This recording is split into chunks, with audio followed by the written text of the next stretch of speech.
Hello. Happy Friday, beautiful souls. Welcome. Just gonna light a candle. Didn't get that done.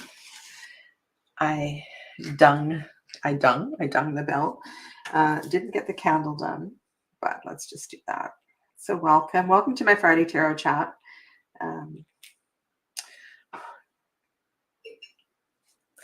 Lovely to have you here as always. Hi, Sharon. So today's chat is a bit of a continuation from a few weeks ago. A few weeks ago, the title of our Friday chat was FOMO versus JOMO. And really, I wanted to share with you the joy of missing out. And today, I'm going to carry on with that conversation. And I want you to know that I was inspired by Mixtress Ray. If you don't know Mixtress Ray, her channel is linked below. I love the way she talks.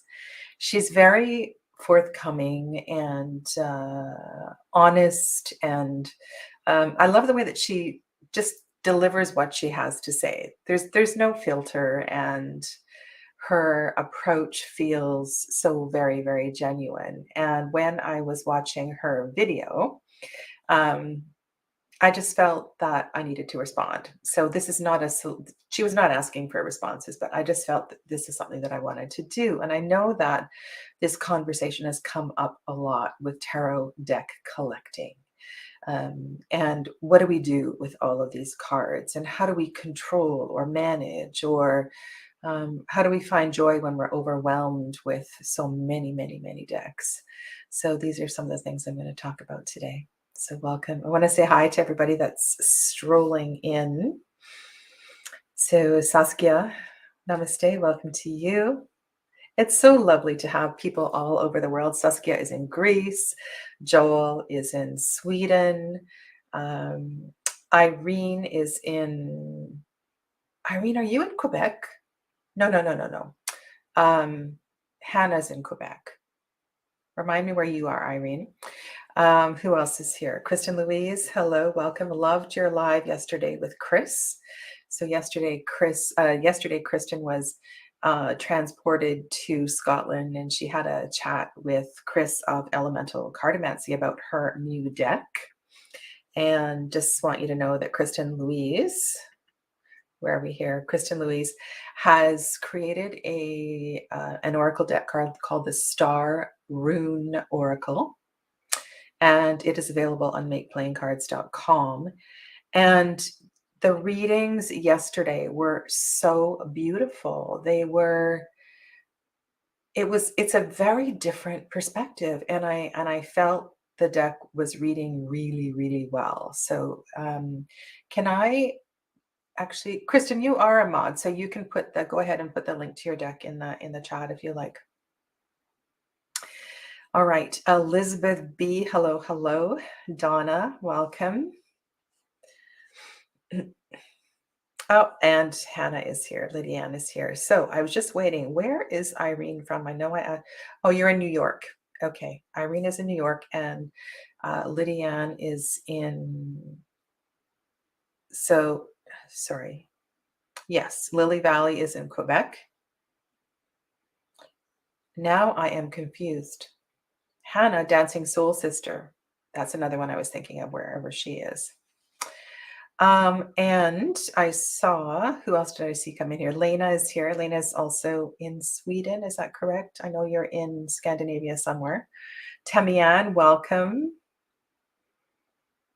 Thanks, Kristen, for posting that. And yes, if you don't know Chris, Elemental Cartomancy, you can see the deck in action because they were reading with it yesterday. All right. Thanks, Joel. All right. So let's begin. I have created a few banners today to help guide this chat so I can be somewhat focused. And I will be picking on a few tarot decks today. And if I am picking on your favorite tarot deck, I apologize, but I had to select a few decks to pick on because for demonstration purposes. Okay. So the question is, does more choice equal greater freedom? Yesterday, I was at the store. I'm reading now at the store on Thursdays, and I'm actually going to talk about a reading, an amazing reading I did. And hopefully, yes, I do have the spacious here. Okay, because I want to talk about something else. And when I go into the store, one of the first things I do is I go to the Oracle and Tarot shelves to see what has come in. And I was so overwhelmed yesterday with many, many decks that arrived on the shelf. There's a new, I don't know how new, what's it called? Ascended. It's not Ascended Masters. Maybe it was an Archangel deck that I hadn't seen. And there was a new Goddess deck, Goddess and Ancestors deck. And as I was looking through some of the decks that I hadn't seen before, I thought, wow, this is just another variation of Kyle Gray's deck, where I was looking at the Ascended Masters one and I was thinking, wow, this is just like another, Hay House is just redoing the old Doreen Virtue and with different names on it, a little bit different artwork. And I started to go through and I thought, wow, it's crazy the number of options that are out there. And I actually did purchase a deck yesterday. I purchased a new Lenormand deck.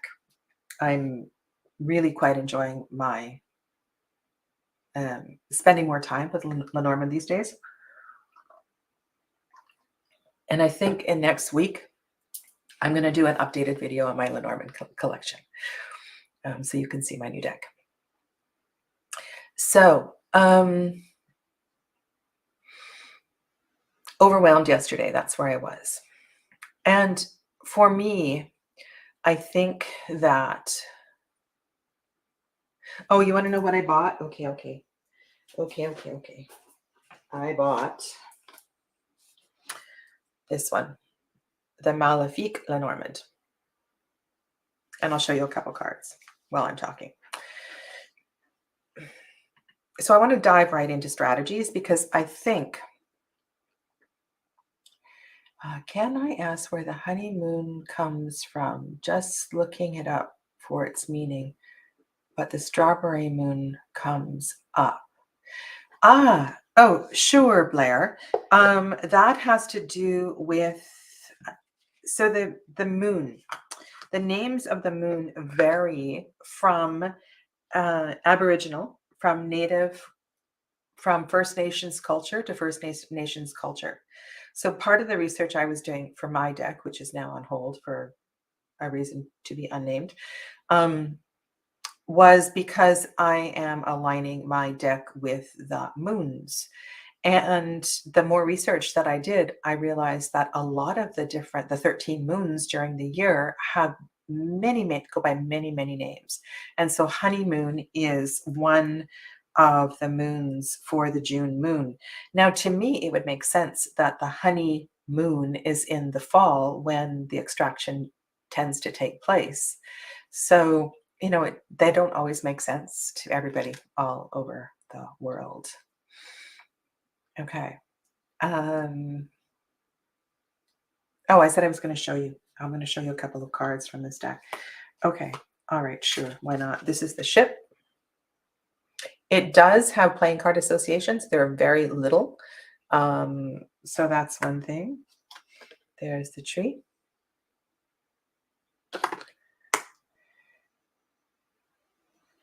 And the clouds is going to be hard to work with. Doesn't have a clear dark and light side, except we get a little bit of pink on that one side.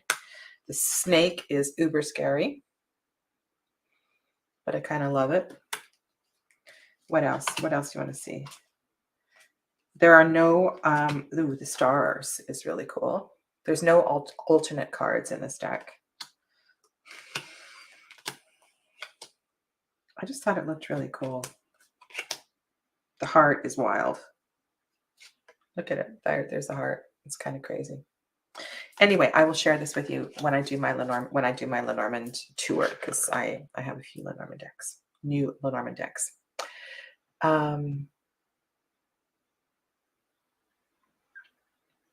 Okay, so what Raven Mystic Oracle Blair is talking about is the June on the 14th, so the full moon next week. Yeah. All right. Are you ready? Here we go. How do I manage that freedom without becoming paralyzed? For me, and paralysis is one of the issues. And there's the author of this book, Barry Schwartz. This is a really old book, The Paradox of Choice. It was 2004. It was originally published. Barry Schwartz is a psychologist, and the whole FOMO thing too actually started around that time, around 2004. So the awareness of this particular issue has been with us some time, and one of the consequences of an abundance of choice. Hi, Mira. Hello, Greg. Is paralysis. So we open up the tarot cabinet. I mean, we go like, oh, that's what do I do? Like, we kind of become frozen. So one of my strategies, and I know a lot of you do this as well too, is to organize your decks. And I love what Mixtress Ray said. So she had a question, and that was, she was talking about perspectives. Do decks have perspectives? And she was using the Kim Kranz's Wild Unknown Tarot as an example. And that's her outdoor deck. She takes the wild unknown out to her sunroom or out to her yard, or it's the deck that goes outside. It's the deck that ventures into the wild unknown. And I totally get that. Kim, I believe, also did posts where people had their cards outside in nature. And so that makes sense that the wild unknown is a deck you take with you when you go out into nature, when you go on a hike and right? But you have to be okay with getting your decks in contact with the wild. And yes, so a lot of my decks do have perspective, and I use them very specifically. And it is only through exercising my decks and working my decks and shifting the decks on my rack here frequently that I get to know what the perspective of my decks are. And then once I understand their perspective or my interpretation of their perspective, then I know when to pull them out. I know when to put them away. All right, so I'm going to give you a few examples. And one really interesting one came up in class the other day. And I believe it was in one of the chakra classes, and I'm sure I shared it other places as well too.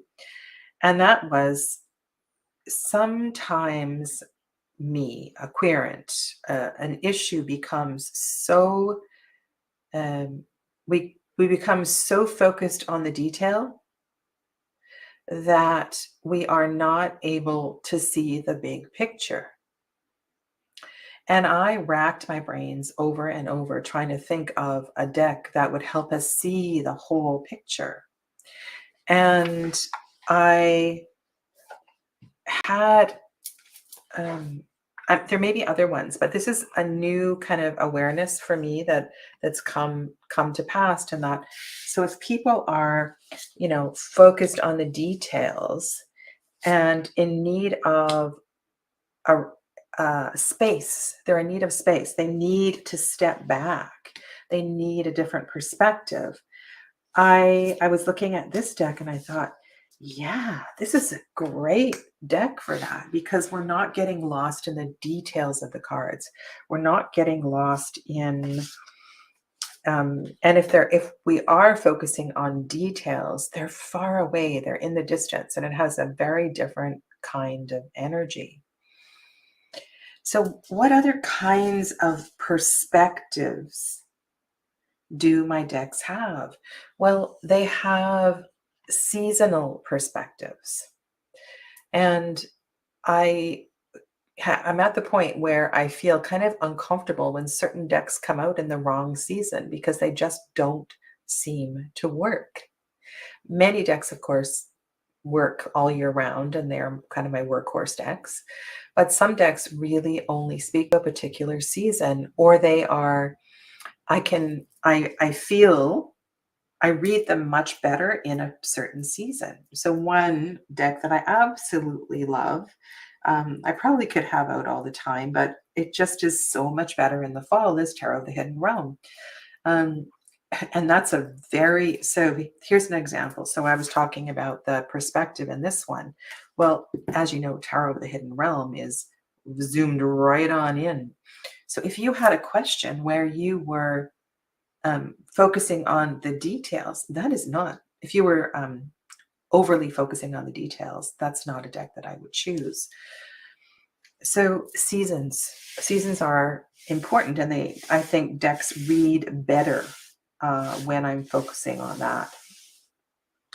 Another perspective is that sometimes my the querent, the person or the student that I'm working with, has no, well, let's go the opposite way. Let's suppose they're also my yoga student. They are interested in chakra psychology and things like that.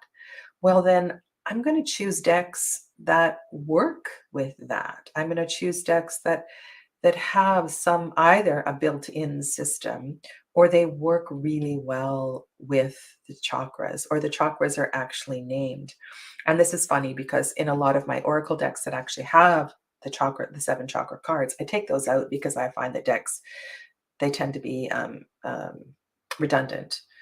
So for example, Soul Trees, which is not on my table right now, is an amazing chakra deck. I take out the chakra cards because we see the colors and the chakras in all of the cards. We don't need the specific chakra cards. So that is a perspective. If I want to do a chakra reading, I am going to use a chakra deck. I will do my best to keep an eye on the chat. And if you do have a question, please let me know. So one of the ways that I manage that issue of paralysis, and this is with the decks that are currently in my collection. I have a lot, okay? And I have tried to thin them out over the last couple of years, and this particular year is definitely a low buy year, is to organize them. So a I have a section in my tarot cabinet where the stretch tarot is there. Um, I have this Fournier deck that I really like. It's called the Labyrinth Tarot. What else is there? One of Julia Cuccia Watts's decks is there. Actually, 2 of them are there. And this is my little corner if somebody's asking about past lives. Marielle can come out for that as well too, but I have a little corner for past life stuff. Uh, because my collection is quite large, the oracle decks are in another place, but ideally I would have the oracles there as well too. So that really helps me. I know that I can go there really quick and take the decks based on the theme that I'm working with. So I don't tend to get paralyzed because I know my collection so well. And it makes,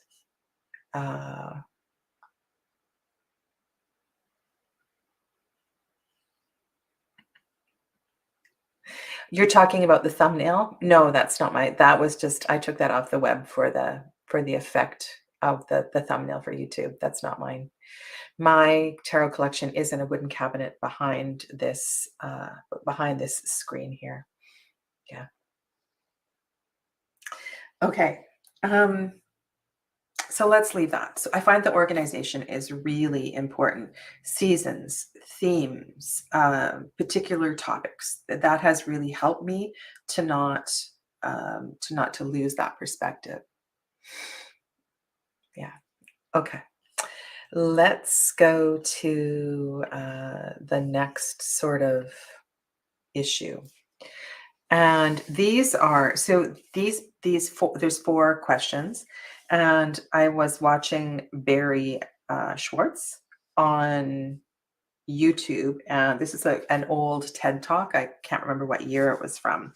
And so these are 4 major points that he. So after I watched Mixtress Ray, I went and watched one of Barry Schwartz's videos, and And that's where these points are coming from. So the next one is the whole issue of that we have this tendency to be less satisfied with our choices.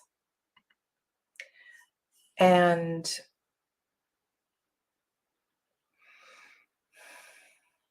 so even when the deck that we choose is fantastic, there's something that creates a bit of disappointment. We can imagine choosing an alternative, or it's just something that's not quite right. So what happens is that this level of dissatisfaction becomes more the norm, rather than the joy. So there was a time, when every time I opened up a tarot deck, I felt like a kid in a candy shop. I was so excited. It was so wonderful. I remember that experience of, the courier coming to the door, the mailbox being full of new decks and things like that. Well, now I feel like because the collection has grown so very large, that the tendency for less satisfaction, that's a very, very real thing. Okay. So that's a D. That's an amazing, I love that expression. I don't know where that comes from. So you've asked me a few times, and I actually have a couple of decks that I'm going to share with you here. Okay. This is not the first one that came to mind, but and I'm actually considering selling this deck because since I received it, I haven't used it, which might feel unbelievable to some of you. Now, this is the Bone, Stone, and Earth Flesh Tarot by Avalon Cameron with artwork by Anatolian. And yes, the artwork is absolutely amazing. There is a strong Wiccan, because Avalon is a witch, and this is her tradition. She's I want to say a green witch, but I can't speak for her, anyway, I'm sure a lot of you watch Avalon Cameron. There is that theme comes through very, very strongly. This is a great deck for working with the Sabbats. Love the artwork of Anatolian. The Seven of Wands totally rocks. There's many, many cards that I really, really love. And some of them have the most amazing, amazing perspective.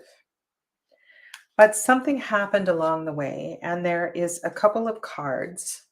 This is one of them, where it ruined the deck for me, because what I saw here was a stolen perspective.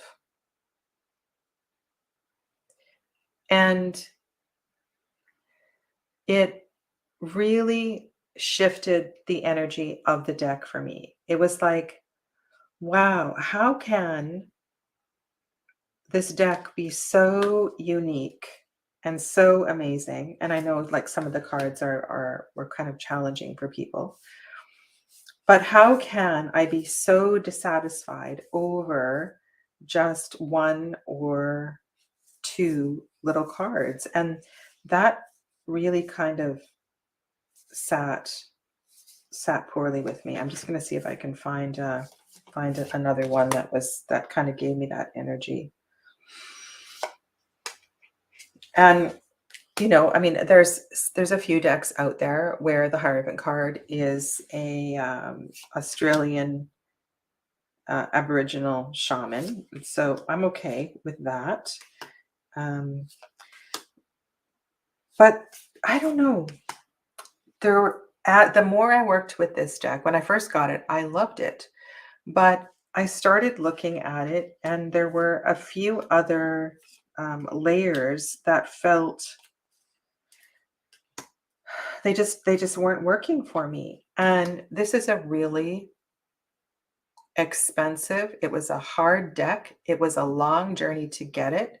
It took forever. It took a tremendous amount of patience. And there was something about that build up as well too that I found really disappointing. And for the most part, this is a body diverse deck. I mean, there's lots of thin people. There's quite a different range of ages, and we see a few different cultural traditions. Mostly leans one way because of the nature of the artist. But I don't know. I haven't had this deck out, and there was something about it that it just didn't need to be on my shelf. So this is one where I'm surprised, very surprised at my dissatisfaction.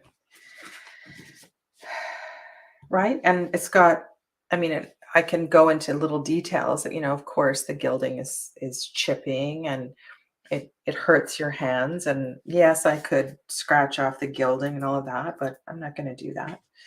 At first, it was kind of a wow thing. And then this is another deck, right? So this was definitely a FOMO purchase. And so many of you raved and raved about this deck. And I've spent some time with it. I've organized the suits.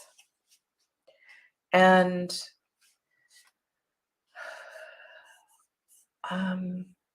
what can I say? So even though there are some amazing cards in this deck, I feel, in a way, this deck, and maybe also another reason I purchased it was because it reminded me a little bit of the Botan Tarot, which I was not able to get. And since I've realized that this deck isn't a deck for me, I will not be purchasing the Botan Tarot, even if it comes back into print. And I watched Sam Gay's videos. I watched some of the older ones, the creation of the deck, and I think that I have just come to a point in my life where I know what decks work for me, or I know what I'm looking for in a deck. And it's really important that I don't allow myself to get swayed by the masses. Now, in the minor arcana of this deck, this is one of the decks that has, so all of the minor arcana, so the 14 cards of each suit, if they're put together in a particular order, you can see that they came from one painting. And unfortunately, this deck has borders, and if it were a borderless deck, you could put the painting together really well. And there was talk of a borderless edition coming out, which would be really beautiful if you wanted to work with this deck. And so I did that. I arranged the paintings on my tarot table, and I tried to connect with them, but it just didn't work. And so part of that is where the level of, so what I'm wanting in a deck is, it's got to work with the way that I'm reading and the connections. There has to be connections, at least some, with all of the twos. There has to be stories and webs. The creator has to have some sort of awareness of the journey through the three septenaries. Am I skipping over to the next one? Am I skipping over to the next one? I'm kind of, Well, I'm going to have to go to the next one. So the thing is that my expectations were higher. And so what am I going to do? What am I going to do when my expectations are not met? And so I need to have strategies to make better decisions. Hi, Candy. Hello, hello. Um, so I wanted so badly for this to work, and I wanted to understand it, and I wanted the work of this young, passionate artist. I wanted to get it. The book. So I got an email today to say that the art book was available. Went to her website and it's not available. So little things like that just don't sit great with me. And I guess so what happens when, oh, that's a good question, Andrew. I'll get to that question. Is it possible for my escalating expectations to serve rather than defeat? I think it has to do with the level of research. And you can't know a deck until you have it in your hands. And I'm sure you've all had that experience. There's some decks that when they're in hand, it's a whole other can of worms. So, and of course, I have a few questions and I'm trying not to answer them all at the same time. Okay, so let's go to this. So, how is it possible for my escalating expectations to serve rather than defeat? Well, I think I need to I need to know what my expectations are. And for me, I need to do some research about the deck creator. I need to know that the deck creator is is has some experience with tarot and understands and respects the shoulders of history on which tarot is built. And whether we are going back through the history of the Tarot de Marseille, whether we're going back and looking at how the decks of the Golden Dawn were created, I the level of awareness it's just got to be there. And so for me, I think the bulk of my work is to do research on the creator. And a lot of the time, the biographies that creators offer, they're so short. They're so short. And this is really, really important to me because I need to connect with the creator. Now, um, Andrew asked here, do you primarily go off an intellectual connection with a deck, emotional, spiritual, or visual? I'm going to say I go with an energetic connection. An energetic connection. So let's talk about smoke, ash, and ember. Okay, smoke, ash, and ember. I was coveting a dragon tarot for a long time. And I knew that there was no way, if I had purchased Oak, Ash, and Thorn, that I would use it. I have an abundance of animal decks in my collection, a lot of them. And the truth is, I rarely, rarely use them. Almost never. And I have a lot of them. So I knew that if I purchased Oak, Ash, and Thorn, I wouldn't use it. And when I saw that the creators of that deck that everybody raves about so much were creating a dragon deck, I thought, here's my dragon deck. Here's the dragon deck that I need to purchase. I'm not going to get that shiny, awful cardstock that is on. There's a couple of them. There's a couple dragon oracles and dragon tarots out there. There's an old low scarabeo one that I might purchase. I forget what it's called. And so I followed very closely the creation of this deck, and I was watching the artwork as it came out. And you see, the thing for me about dragons, there's another deck that has a lot of dragons that I've sold. Didn't connect with it enough to keep it, which is the Crystal Visions Tarot. Love the dragons in that deck. And to me, I don't know what it is about this deck. It just doesn't quite capture the fierceness of dragon energy, the power of dragon energy. It feels so darn soft. And that's not what I'm looking for in a dragon deck. And so I remember looking at individual cards as they were being painted and thinking, oh, that's beautiful. Like the Emperor card is stunning. Look at that. This is a powerful, strong emperor. But to me, the whole deck lacks something. So, I'm disappointed. And I I even edged it, right, to try to connect with it.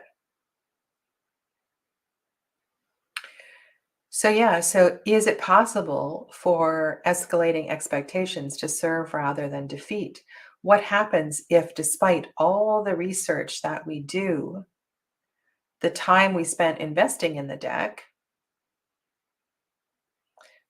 we're still not entirely happy with it?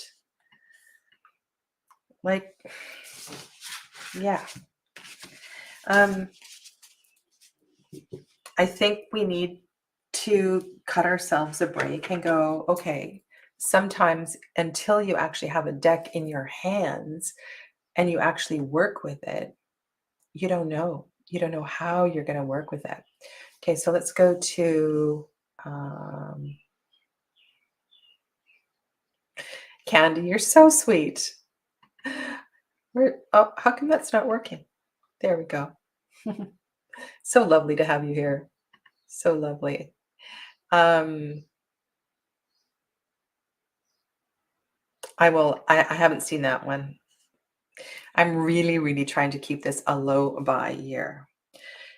Do you remember I did a tag 78 hashtag 78 decks, 78 cards or something like that? And I went through at that time and I chose 78 different cards and I shared those maybe over one or two videos. Well, when I saw the Alley Man Tarot being created, I thought, how cool is that? How fun? How fun is that? And I invested in this deck. I mean, this is an enormous deck. I don't know how many cards are here. There's like 150 cards. And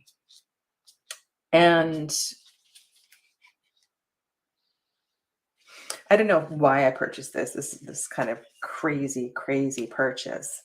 But what the creator, I can't imagine the amount of effort it took for the creator not only to get the permission from each artist or each deck creator. So each card has both the front and the original back. He did not create backs for this deck, right? So you get you get the front and the back from the deck.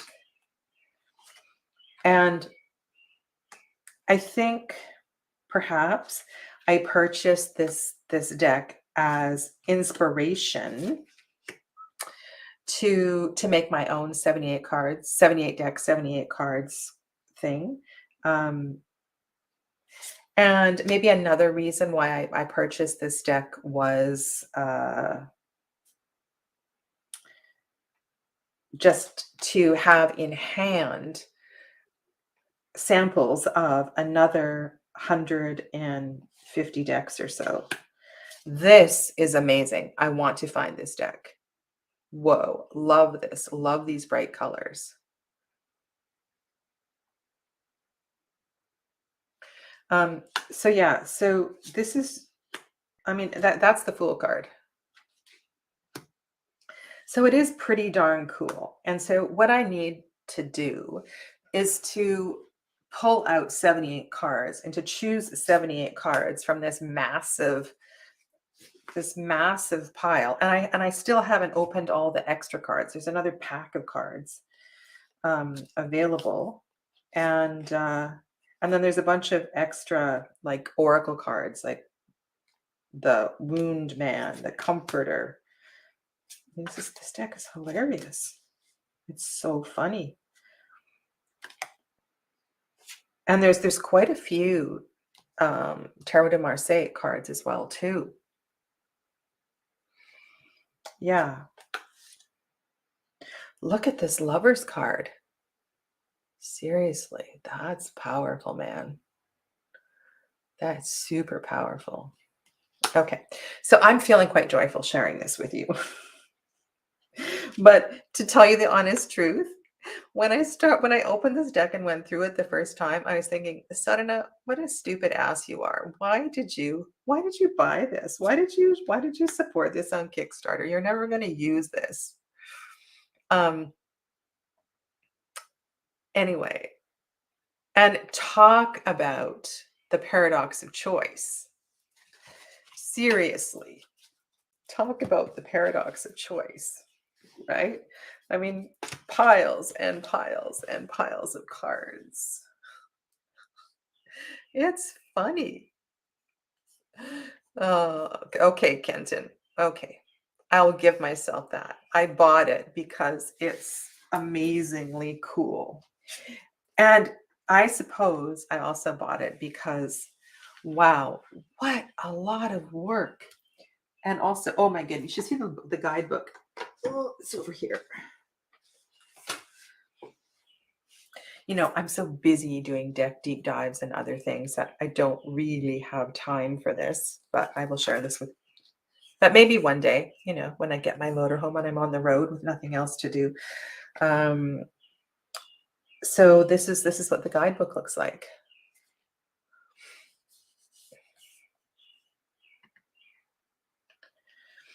And then we have the information about the creator and where to get the deck here. And there is a ton of information in this guidebook about the journey of this deck. And there's spread stuff, and it's an amazing.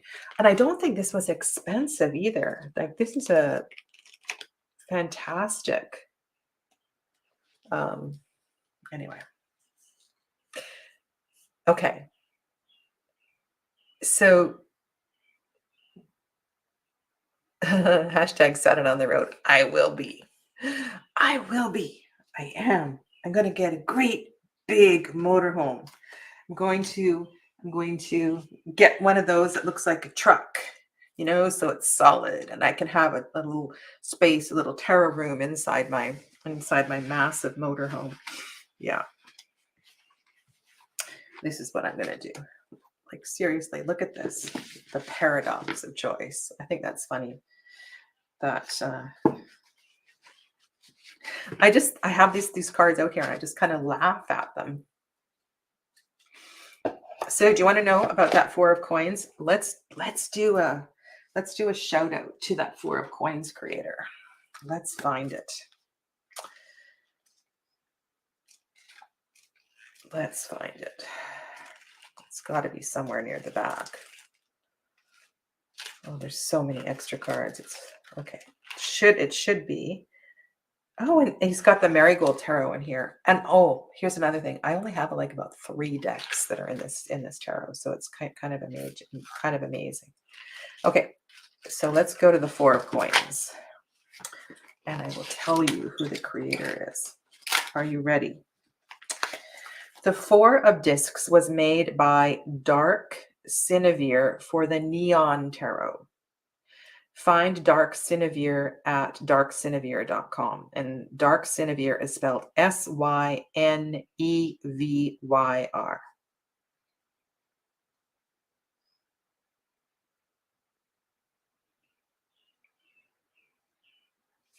There we go.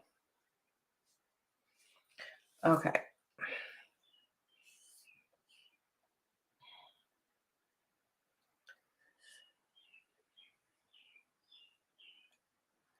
All right. Oh, sorry. Sorry for the radio silence.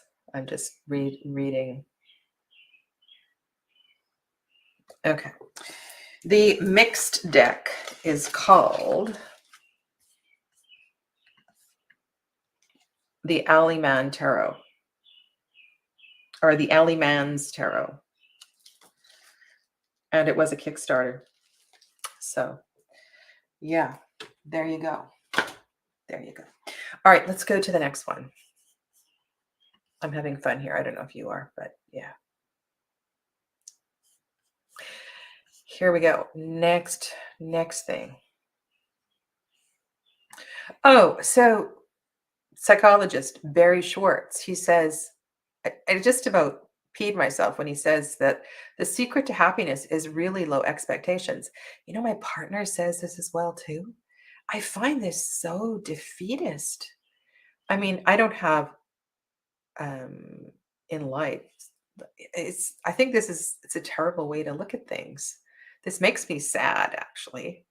I don't think it's about low expectations. I think it's about our responses to situations.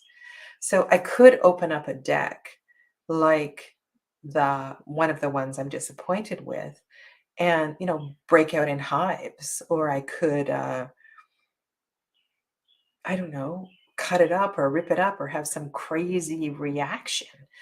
I don't, right? So I've learned how to modulate my responses, and I think that's a key to that. So I definitely don't I don't like to go around with low expectations.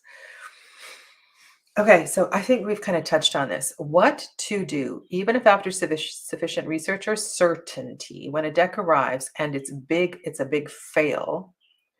Oh, he was talking about blame. So we get on this thing about blaming ourselves. Oh my God, how could I be so stupid for purchasing that deck when I know that those kind of decks just don't work with me, or whatever, yada, yada, yada.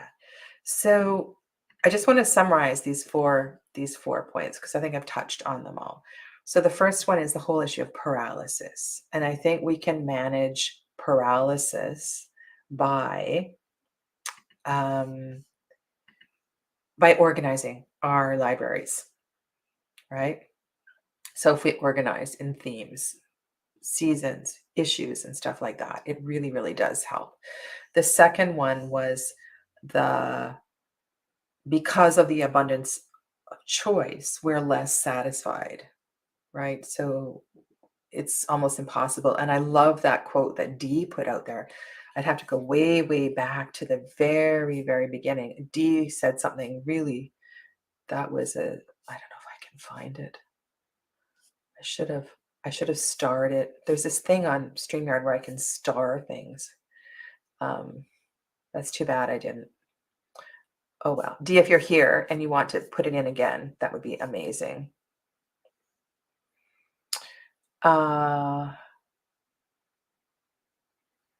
Yeah. So there's that. And then the third one was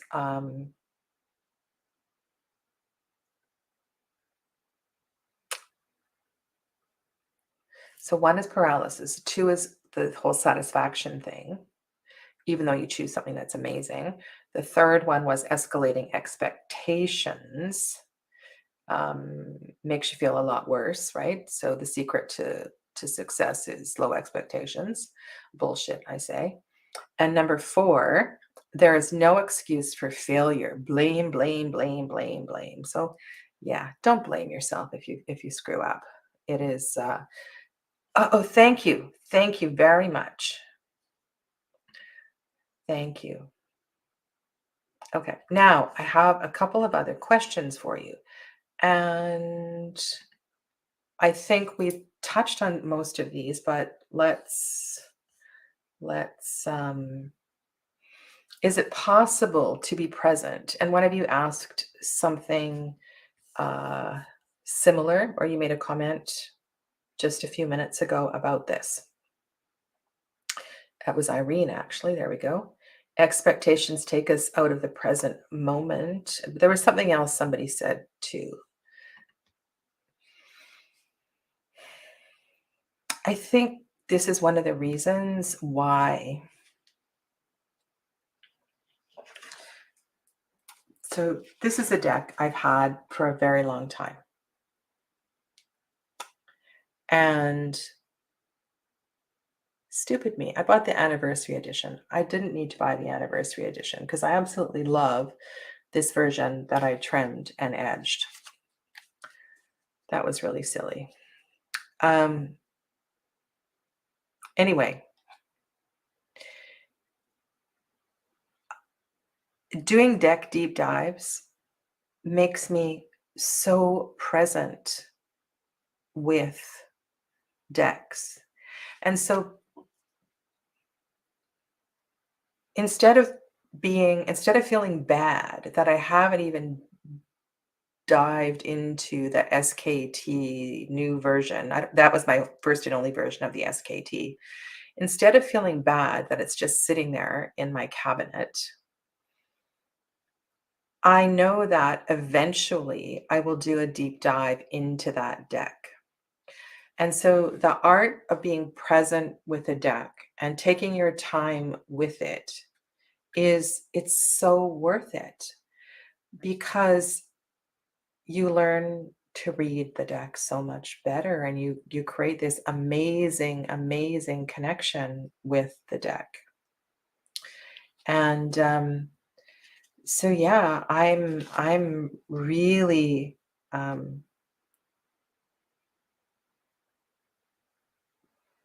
without I don't know what I'm saying here.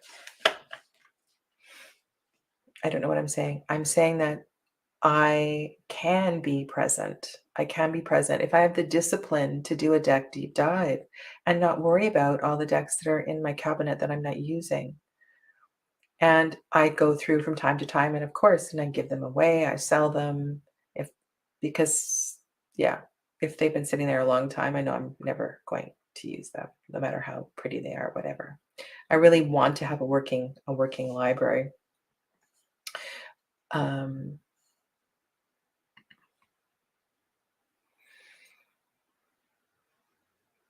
because I like it. Because I like it, and there's cool stuff in it that I don't understand, or so for me, it's about finding the patterns and the weaving of the energy. For those of you that don't know, um, I'm doing a deck deep dive with this deck right now,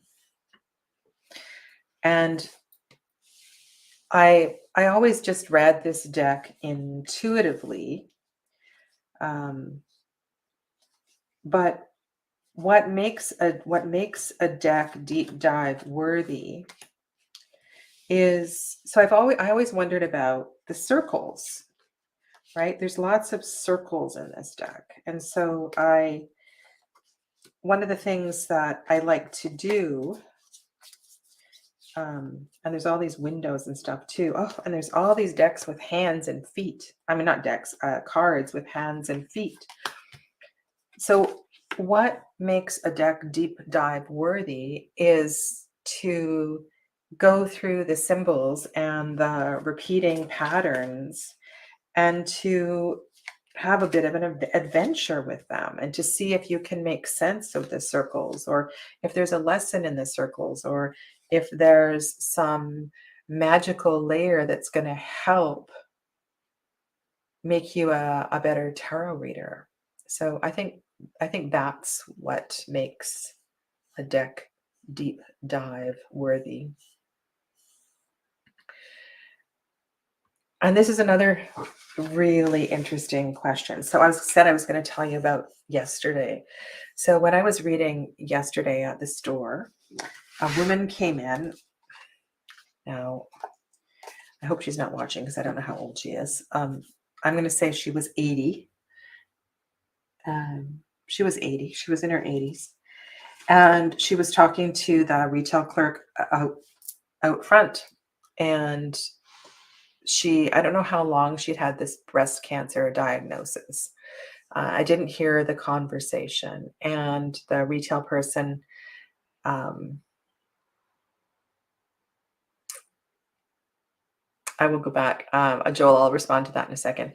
Was also had also had breast cancer, and so they were talking for a long time. She said, "Oh, you need to go see Sadhana. She's amazing." And then she said, "Sadhana, there's this woman out here. I'm sending her in to you."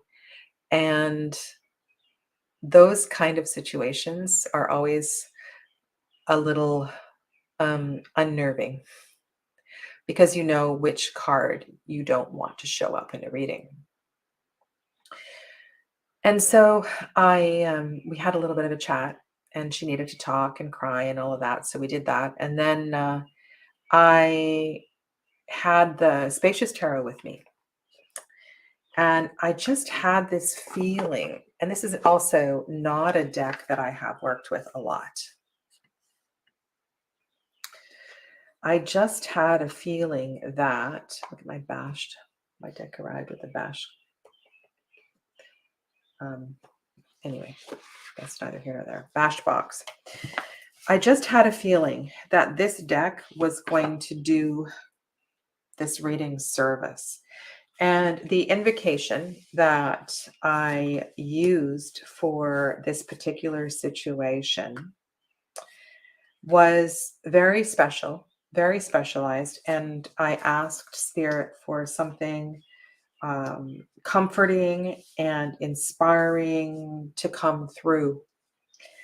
And it was almost as if I magically reached into my basket. So when I'm traveling, this is all I take with me is this basket. It's full of goodies. And trust that a deck would serve in a way that I needed it to serve. And you know what? It was so freaking amazing. This deck did everything that I needed it to do in that moment, that the querent needed in that moment. She also has a very angry husband who is speaking through dementia at this time. And so not only is she beginning her journey with breast cancer, she also is taking care of a very angry husband who's not dealing well with his dementia. And so the answer is yes, it is possible. It is possible to have a pleasant surprise. And I think we can go back. We can go back to decks and see them in a new way.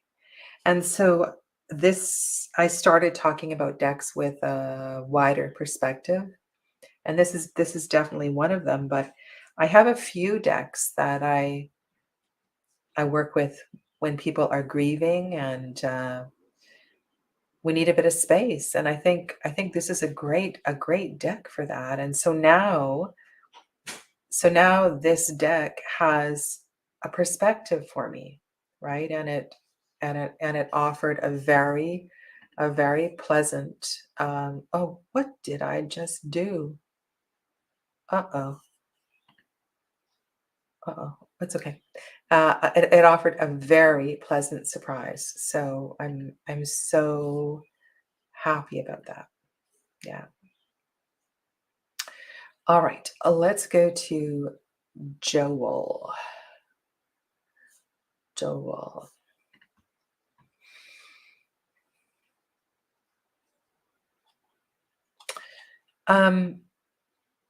Really? A deep dive into the Sasrabi? I feel like for this, okay, I can do that at some point. Chemonet for sure. Chemonet takes more time. This is a deck I have multiple copies of. I should probably give some away. Chemonet. Chemonet. Yes. Yes. The issue was that people were asking that there just was a comment that if blah blah blah blah blah. If I do a deep dive with an indie deck, I will make it public because I feel if I'm doing a members only series, that it needs to be accessible to all members and not to be outrageously expensive. So if I do a Shemonet or a Sasraibito deep dive, it would be a public thing. Yeah.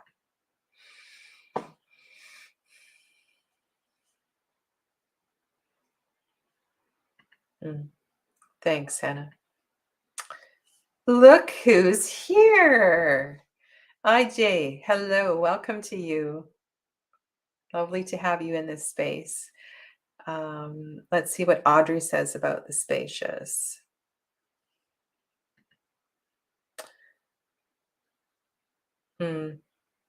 Yeah.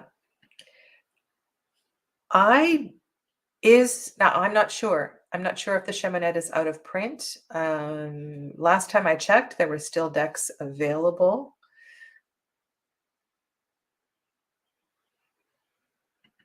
Yeah. Okay. That's all I have to say. So I want to say thank you to Mixtress Ray for inspiring this conversation. And I want to tell you what's going on with me over the next few days. I am teaching advanced Reiki training this weekend, so I'm going to be busy with that, and then I'm going away for 4 days. So there will be no Lenormand or live readings or classes or Margaret Peterson deep dive or Facebook Live over the next 6 days because I'm taking a break. The next time I will be back on TarotTube will be on next Friday. So a week today, I will be back. And my intention is to share my Lenormand collection. That's one of the things I'm thinking of. If there are tarot tags that I haven't done that you would like me to do, please feel free to make that request as well too. I did a short, Mira, I did a short, there's 2 videos on Tarot of the She that I did, 2 or 3. We could definitely do a deeper dive and also spend some time talking to, might be fun is to talk to John Matthews, to invite him, of course, Emily Carding. That'd be really cool to do that. Emily's so open to being on chats. So that's something we could do for sure. Yeah. What is the perspective of this deck? This deck, the perspective is, I want to say, you can't be pussyfooting around. You need to be willing to do the work. Because this deck is going to get you moving. It's going to get you out of your doldrums, Yeah, you need to be. Before I pull out that deck, I always ask people, I say, do you really want to do this? Are you willing to invest some energy into working through this issue? Because this deck isn't going to pull any punches. So, yeah. Yeah, John Matthews is amazing. All right. You always get a call. Oh, well, if you have time, you can watch some of it again. So thank you. Thank you all so very much for being here. I appreciate the chat, and it's always a nice way to wind up the week. And I look forward to seeing you next Friday. Thank you all for your kind emails and messages all over the place.